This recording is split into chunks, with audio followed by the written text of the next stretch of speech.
And back to peak TV again. So many more new shows that we've watched since the last time we spoke. It's honestly, it's ridiculous. Like the Mayans, when they predicted the end of the world, said that as you were getting closer to when the world was going to end, time was going to seem like it was going faster. And with peak TV, the effect has been I'm watching more TV than I ever have in my entire life. My amount of time that has gone into television has gone in almost double than what I normally do. And I don't watch a lot of television, but honestly, there's been so many things that have come out, and so many of these returning shows have been so good that I haven't done my usual where I watch the one episode and I'm like meh, and then binge watch or whatever for like a leftovers a year later. Prevents that. Yeah, the leftovers is basically become my new weekly anticipatory thing. Like honestly, we're gonna raise the spoiler fingers. Like for all the TV shows we're gonna talk about tonight, we are gonna be dropping some spoilers from previous week's episodes because there's a lot to talk about, and I want to talk about it in an unhindered fashion. That's how it has to be. So starting with I guess. Full circle back to stuff we've talked about in previous episodes. Jessica Jones had her first full trailer released or whatever for that show. Yeah, and that looked amazing to me. Like honestly, it looks really like it good. dropped right off of the same set as Daredevil in terms of tone and spirit and just the look and atmosphere. Yep. I can't get over it. I think it looks really exciting. Some of the moments are so tense. One of the things that I've always loved, and it looks like this show is going to be doing it on a smaller scale, because we're not talking about Superman, but I've always really liked when a villain and a hero are completely mismatched in terms of what their power sets are. Mm-hmm. That you've got one that's physically strong, very indestructible, versus someone whose powers are all mental, which is, of course, David Tennant's character. Yeah. And Jessica Jones is going to be facing exactly this in her TV show, and I think that's going to be fantastic. The scene with all the cops with the guns pointed at their heads. That was unbelievably tense to me. Like for a trailer. Yeah, for a trailer. Yeah, like I was actually invested. Like the instant that the trailer started, I was like, okay, this is interesting. And then when they start getting into these parts where they show what his capabilities are, it was incredible to me, like how much tension they were able to wring out of that out of a 2-minute trailer. And I mean, we had friends argue that maybe Ritter was not the ideal actress for the role, False. but she did so well. Like her performance seemed really great, yep. And the supporting cast looks really good too. So we know for sure that Power Man and Hellcat are going to be in this. Patsy Walker, yeah. I don't remember the actress that's playing her. I don't remember her name either. I'm a terrible person. Again, you can complain on Facebook. But she looked like she was okay. Like yep. she was not in the trailer for very much. Neither was he. But knowing what their characters do, just from reading the comics or whatever, like it's exciting that they're assembling basically like a small team just within, or like at least people that know each other just within that show. And like you said, the setting, Hell's Kitchen, is its own character in this thing. Like you could recognize it right away from the way that they did some of the shots to the locations that they were using in the trailer to like it was very prominent. It's deliberate, very prevalent. No yeah. accident. So I don't know. I'm really stoked about it, and that's coming soon. That's November 20th, I think. So ballpark. Yeah, something like that. Yeah, so it's long. not long now, and so catch up on everything else. Yeah, if you haven't had a chance to watch Daredevil or you haven't read any of the Jessica Jones books, maybe you pick up a couple. You know what? Marvel has a crazy digital thing where you can subscribe to all their back issues of their comics for a very low price. If you made it this far, there's no reason you shouldn't have watched Daredevil by this point. Well, point. exactly. If you haven't, then shame on you. But you should watch it. It's really good. It's not the Ben Affleck Daredevil. It is actually very good. I guess, of course, the big show for me the last couple of weeks has been The Leftovers. As for me too, it's my favorite show right now on television. Honestly, I'm fairly sure. Season 1 did a lot of teasing with regards to the supernatural elements that were in the show. And my fear was, because it was being run by the same guy who run Lost, that it was just going to be this giant cock tease for the entire second season, that you would never get like a clear glimpse of anything weird going on. And what they've done is they've completely gone the 180 that what I expected, and that everything has got that tinge to it. From the town that the main characters end up migrating to, Miracle, Texas, to the dad's character moving to Australia and apparently raising the dead. Scott Glenn. Yeah, and then we have the possibility of another departure event happening, and we don't know for sure. Yeah, but that's like kind of where they're headed with it, is that you basically are getting like all of the things that I didn't think were going to pay off from the first season are paying off in spades in the second season, and it's been like super compelling television. The pattern that they picked to tell the story was they had that initial kind of move to Miracle by the cop and his wife and the brother, the Kevin pastor, and Nora. Kevin and Nora, and I can't remember the pastor's name, Eccleston's character there. David Eccleston. David. David? No. Christopher Eccleston. Christopher, yeah, there you go. His character moving, and you're kind of not really sure what's going on, and they focus on this other family that's there who are also pretty awesome. The best decision they could have made. I can't Yeah. believe they were brave enough to start out the season with a family we had never seen before. Yeah. And we spent 45 minutes with them. Yep. Before the Garveys showed up. Yeah.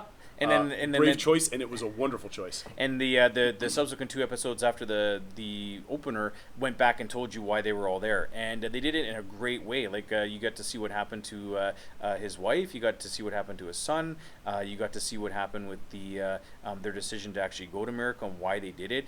You get all kinds of information about, the fact is that scientists are still looking into the departure event, and it's not this big unknown mystery like it was, because I mean the book that this thing is based on never gets into any of this. It can only basically ignore it for so long. Yeah, the departure basically is a thing that happens, and really the book is more about how the people are dealing with it, and not so much about the event itself. Whereas with this, they've managed to combine that element of the book, because you see hits and beats of how people are actually reacting to this thing having happened all throughout the show. Of course. But now they've taken the element of what could have happened with regards to causing this thing, and they've made a big kind of secondary story out of it. So the guy who wrote the book is actually one of the people who is a producer on the He's an show. executive So producer, yeah, yes. so I mean he obviously is giving everybody the blessing to continue. But it is ballsy as hell. Like they've done so many risky things with regards to the story, and I'm just so happy that it's around. Like It honestly, pays off every yeah. time. Every time. You haven't watched the latest episode I haven't yet? seen the latest episode yet. That'll be have, tonight you or have to tomorrow. You have to watch it. It's amazing. Leading up to it, though, because of course in the 3rd episode they avoided both the Garveys, Kevin and Nora, and they left the Murphys out, and we spent all of our time with the ex-wife and the son. Yes. And with what was left over with them now fighting against the guilty remnant. Yeah. And running them over. And running them over. And what an incredible decision that was, too, that we left off with that supernatural cliffhanger with the lake draining, and the Murphy's daughter having gone missing. She has seizures. if I Yeah, remember she has correctly. epilepsy or whatever, yeah. And they took another risk and ignored all of that and just left us with these two for the entire 3rd episode. I'm like, another really brave decision, and I love the way it pays off. And it would be frustrating, but you and I have both talked in the past about the same idea that it doesn't really matter what's going on. The story can move at its own pace, on its own terms, and it's still compelling to watch. Yeah. Every one of these actors is completely enthralling. I don't know how they do it exactly. No, this whole show could be like the leftovers. so Like, good. Yeah, the leftovers could be about like just a family fighting over like Thanksgiving dinner leftovers, and it would still be compelling to watch. Because if it was a the different acts, kind of leftovers. because if it was like the same cast or whatever, I could watch them like all day. They did brilliant choices in all of the casting. Yep. I'm hoping to see Scott Glenn's character soon, because his reappearance back in the 2nd episode was also just a great treat. He has to come back because he's got to be Stick. Yeah, well, yeah, he'll be back, I guess, on TV for Daredevil, because he actually plays a character in that as well. But I'm pretending it's the same person. it's all just one shared universe, the Daredevil universe and the Leftovers universe. I mean, it hasn't quite gone into comic book levels of craziness yet, but No. it's certainly crazy enough. It alludes in its own way. Okay, so Leftovers is done. What is left? We got to see, I guess, The Flash. The Flash. And the Arrow television shows. Arrow, I'm one behind on Flash. I was completely caught up on until I guess Like it might tonight, even be yeah. airing right at this very moment. But the last one was it called Family of Rogues? Yeah. And Michael Ironside showed up as the father Yeah. of Captain Cold. I can't remember the name of the actor's name that plays Captain Cold. Oh boy, he's from Prison Break. I know the guy you mean, but yeah, yeah, he's again, fantastic. He's so good in his role. And of course, Roger's second wife from Mad Men plays the sister, the Golden Glider. Right. And she was very good too. That was a really great episode of superhero TV. Yeah, no, I mean, I was honestly, super everything impressed. that they've done with The Flash so far this year has been fantastic. They're completely embracing the weirdness behind the character, and they're making it into a real superhero show. Like, it's not so much about like the dark family arc like Arrow tends to be from now and again. Although, and it doesn't, I don't know, it treats its characters, I think, with a little bit more like compassion than the Arrow show does. Because with Arrow, every dramatic beat that happens in that show is the result of fridging someone. So, for example, the mom gets killed, and then they're motivated to go do something else, and then they kill off Sarah, and they're motivated the entire 3rd season to make it suck.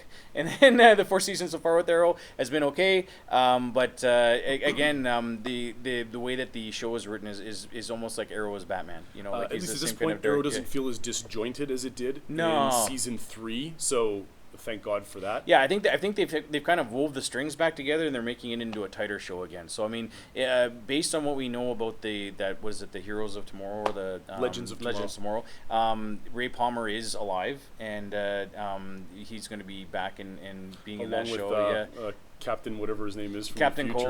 Cold Captain Cold's in there. The guy from the Rip Booster Gold. Rip something. Rip Hunter. Yeah, there you go. He'll be there. We'll talk about that one at length once it comes along. Yeah, once I'm it actually sure. launches or whatever. But But losing yeah, a bunch of characters to that show, which in some ways is okay. I think it's probably what it needs. Like they need to focus the story down on just the Green Arrow and his immediate compatriots. I mean, Diggle's still my favorite kind of character on the Arrow show, even though they've given him the weird ass Magneto helmet or whatever. And it was funny because when the show first aired, it looked like Diggle's superpower was murder. Because he was, everybody else is like they're incapacitating people with bows or they're fighting them hand to hand, and Diggle was just straight up shooting everybody in the face. Yeah, that's all there is to it. But it looks like the gun is more like of a Judge Dredd gun where it can do different things, and it maybe just shoots like rubber bullets or something because people aren't dying. And obviously Oliver's not complaining about Diggle like wasting people straight up or whatever as part of these adventures that they go on. So Arrow's been kind of tighter, but it's been funny because they dropped it really early that they'd be introducing magic into the DC universe via the show. So we've had it sort of already with Constantine, which unfortunately got canceled. But the rumor is that the John Constantine character is now going to be showing up in Arrow to help him fight Damien Dark, which is an excellent idea. Yeah. Damien Dark, I can't even. Neil McDonough is so perfectly cast for this show. It is ridiculous. I've loved him in everything that he's done, and this is absolutely no exception. He fits in so perfectly. Yeah, I mean, I like him as a villain. I hate how they're using him because the whole arc where they're basically attacking the city again and they're killing all the politicians again, and it's just it's so much better this time around. Yeah, I mean it feels a lot better than when they had the brick arc from season 3 because again that arc was underutilized. Every way. As an actor, they could have done so much more with Vinnie Jones than the 3 shows that were just dumb. But most of season 3 was just like that, though. It was just like it was kind of underwhelming or what whatever. They cobbled together. Yeah, but I mean, in terms of this show, I mean, yeah. So they're talking about there's magic now. They're gonna have John Constantine in there, which is very cool. There is a second magic using show coming out called Lucifer, which is based on the Vertigo line of books. So Lucifer, the way that he's portrayed in the television show is the same character basically from the Sandman series of comics. So basically, the premise of that show is that the devil decides he doesn't want to be the devil anymore, and he comes to Earth and he opens a bar, and he's still what else did you do? He's still supernatural. He's still got all his powers, but he just doesn't want to be the ruler in hell anymore. So of course, people are not pleased that he's doing this, and he gets into all kinds of weird adventures because he's he's the devil and he can't really shake that. But it's a very interesting take on the character. But it's all like John Constantine in the comics is in his book. Like the Lucifer was a separate comic series that took place after Sandman, and he was in that comic a lot. And there's a lot of other magic using characters as well. So I mean, we'll see what happens. But I mean, Arrow looks like it's getting better, and I'm hoping that once they kind of divest themselves of some of the cast or whatever, that it can be a little bit more of a focus show. Because right now, the Flash, I mean, it's a tiny bit bloated in terms of the roster, but no one feels like they're really extraneous. Feel shoehorned. Yeah, it's like okay. they all feel like a real cohesive team, and all of the non-superhero people are doing well. There's something for everyone to do. Nothing feels forced, and it doesn't feel cluttered, although they're probably getting really close. The other thing I wanted to point out, too, Captain Cold, we'll put the actor's name out down below. I love the way he plays the character. Every time that he showed up now, he manages to walk that line between serious role and without falling over the edge into camp. Yeah. he like Eva Green from Penny Dreadful. And speaking of that, like everyone in the cast of Penny Dreadful, they understand exactly what it is that they're doing and exactly what the show is about, and they're able to engage without dropping off into dopey camp. I don't know how these actors do it, but it's a treat to watch. It's a real privilege. And Neil McDonough, I think, is also no exception to that role. Wentworth Miller. That's his name. Yep. Yeah, and they're all so good at it. Even the actress that plays the glider, she's the same way. Yeah, she seemed pretty good this episode. Like they gave the character some real backstory. I think that it's all leading into Captain Cold being part of this new team or this new show that's going to be happening. But I mean, the fact is that the Flash has been consistently good with the characterizations and making you kind of care about what's happening, but not in such a dark and we want to be Batman way like Arrow was. I mean, I'm not going to complain. Like the first 2 seasons of Arrow were surprisingly good. Like, and it was a very slow burn. They told a really compelling story. Even though it was kind of grimdark, it wasn't like you could kind of believe that that the motivations for the characters to do their things was actually kind of genuine, and they didn't dive too much into the campy side of what they could have done. I guess with it, which is I don't know. You know what? I think it was really good. good. Like, again, the third season, not so much, but I'm hoping that they recover for now. I guess the other big shows that have come up, one that's coming out in the next little while is Ash versus the Evil Dead. If I'm not comes out Saturday. This Saturday, Starz right? is carrying that one. Everything that I've read so far says that the tone of the movies, Evil Dead, Army of Darkness, is completely carried through on the show. A worthy entry to this series, and I'm really looking forward to seeing this. Bruce Campbell is so entertaining. Yeah, I don't know. Like, I honestly feel like some of the people that we pick to be our kind of heroes in the geek community, I tend to get overused a little bit. But I mean, this is a role that with Army of Darkness and some of the other things that he's done, still continues to be entertaining to this day. Like, I don't get annoyed by it as much as I do by some of the other recurring roles. What's the last time he did anything? I don't know. He was on TV for a while there in a couple of different shows. He always does Jack of all trades. Yeah, Jack of all trades was one where he was actually the was highliner. That 10 years ago? Yeah, it was a while back. Yeah, he hasn't oversaturated himself, so No. I welcome him. Yeah. The other than the Raimi Spider-Man films, I'm not sure exactly what he's done in terms of Hollywood acting. He did Bubba Hotep, which is a phenomenal movie. If you've never seen that, it's completely off character for him. He plays an old man who believes that he's Elvis. I've seen it. Yeah. Okay. Yeah. I've So seen it. it's really great. He picks his roles really Yeah. well, and he's selective. We don't see a whole hell of a lot of them. Yeah. It's So not like he's in everything like Lucy Lawless, who appears to be in every sci-fi vehicle sooner or later. It's true, but I mean, she was actually quite good in Battlestar Galactica, so I'm not gonna cry about that. Oh The no, last and thing that I saw her in, she was but okay for Xena too. I mean, who else can you picture in that role? Yeah, I don't know, not anybody now, I guess. But with this show, I mean, I don't know. I mean, I'll let you watch it, and if it's good, maybe I'll tune in. But it's not one that's really on my radar right now. I'll canary that one for us. Nice. I guess the last show that we have to talk about is The Walking Dead. Oh, we're 3 episodes in at We're this point. three episodes in, and they did something not very nice the last episode. Well, we'll find out for sure about that, because there's definitely a lot of conjecture that perhaps it's not the case with Glenn having been killed under a pile of zombies while they were trying to get a zombie horde moving away from Alexandria. You haven't been watching so far this season. I've caught up to the rest of season 6, so I've watched the first season, and now I've watched season 6. I don't feel like I missed very much in between, but there's a significant amount, but you'll get around to that at some point. Yeah. You'll agree that it was basically been like an action film nonstop Yeah. since they put their foot on the gas. Yeah, week no, one? it's been very tense. Like, I almost couldn't get through the second episode because it was so graphic and so brutal. Like, there was unrelenting there for a little while. One of the best episodes of the series. Yeah, was like episode 2 of season 6. I'm really surprised Without that a they were doubt. able to do that. And the decision, I guess, in that episode to go with humans as the threat versus zombies, and then have the zombies be like the unfortunate consequence now of the humans attacking their settlement. I mean, I don't know.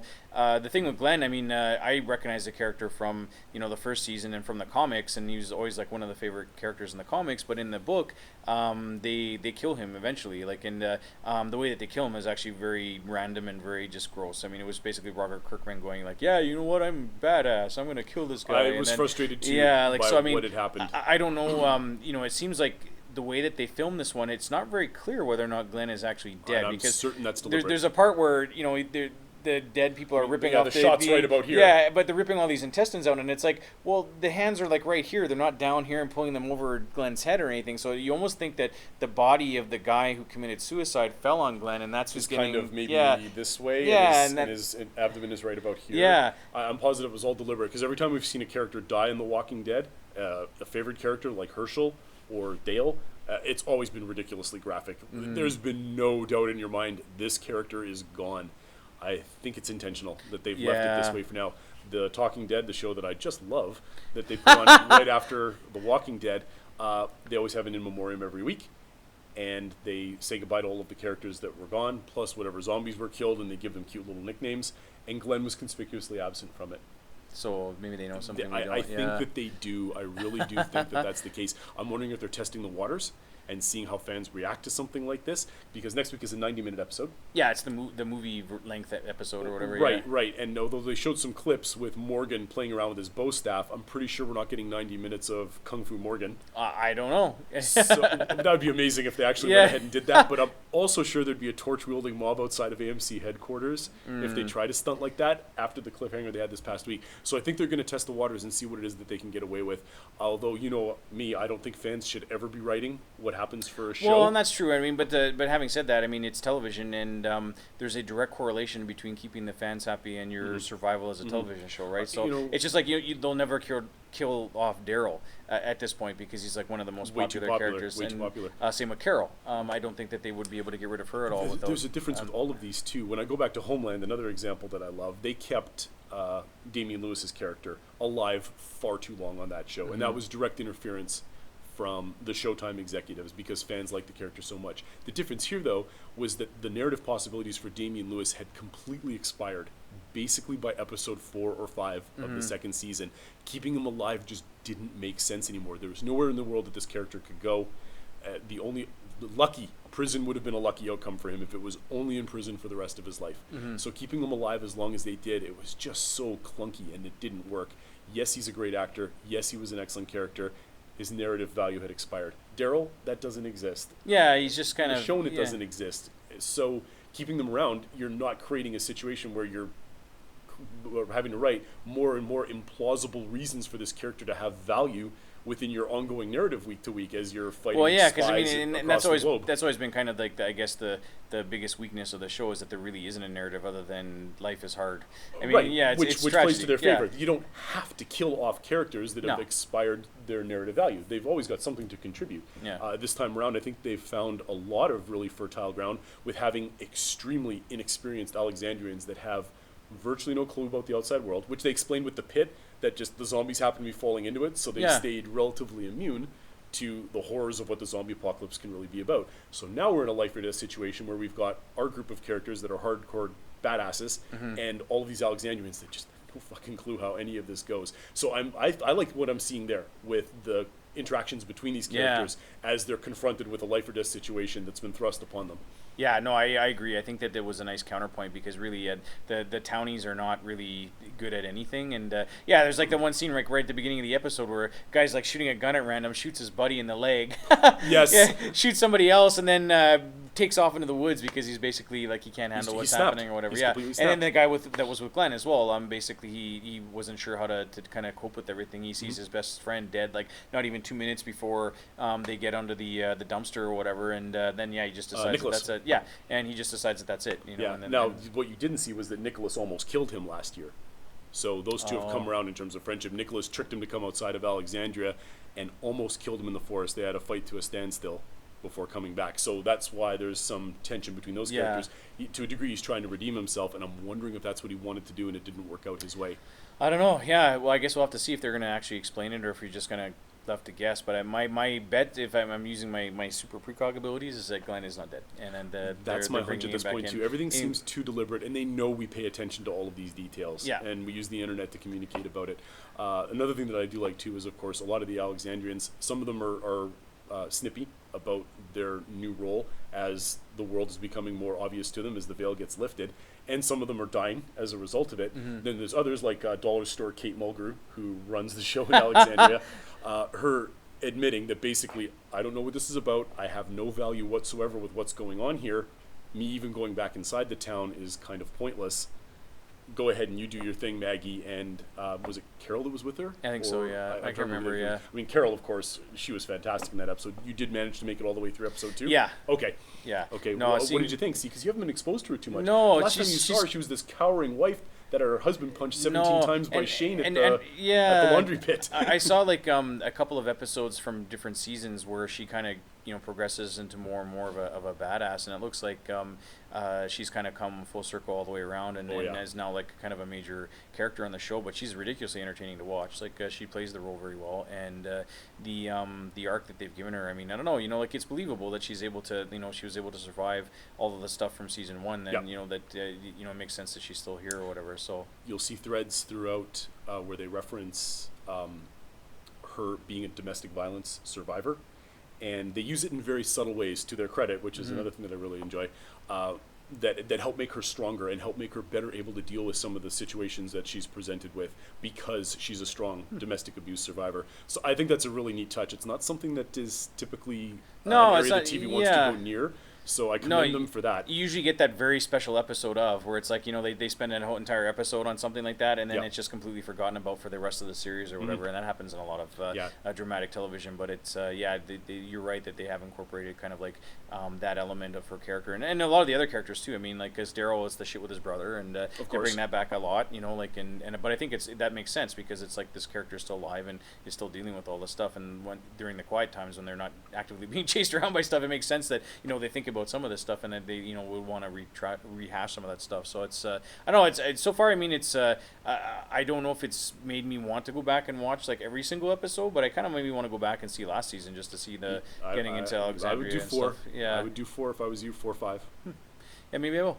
That's Scott Gimple's shows. That's when he became showrunner, was when he did episode 4. Yeah. And he did Clear in episode 3, the one that I referenced as another one of the top 5 of this series, where they run into Morgan again. So you take that episode from season 3, watch 4 and 5, you'll be mostly good, and it's highly, highly entertaining with some really great moments. Yeah, I probably will now. And the only other thing, I guess, Walking Dead-wise, was they released the second episode of Fear the Walking Dead. So it's another up on the airline ones. It'll take me 45 seconds. No, yeah, exactly. Like, this latest one was even shorter than the first one. So it's like basically the kid's trying to get a hold of his mom, and he's not able to get a hold of her. And there's a guy that's like ralphing in a barf bag, and then there's a crazy lady that keeps on looking back at the kid, and that was it. So I don't know what the fuck. I mean, is it going to be good? Maybe. I don't know, but I'm going to find out by January. When's it done? I honestly, I think it'll be probably before the second season ends is when they're scheduling it to have it done, obviously. But I just don't know how fast they plan on releasing it. But I'll probably just bank them and then just watch them all at once. It's just I'll just snap them all off. It is totally dumb to watch them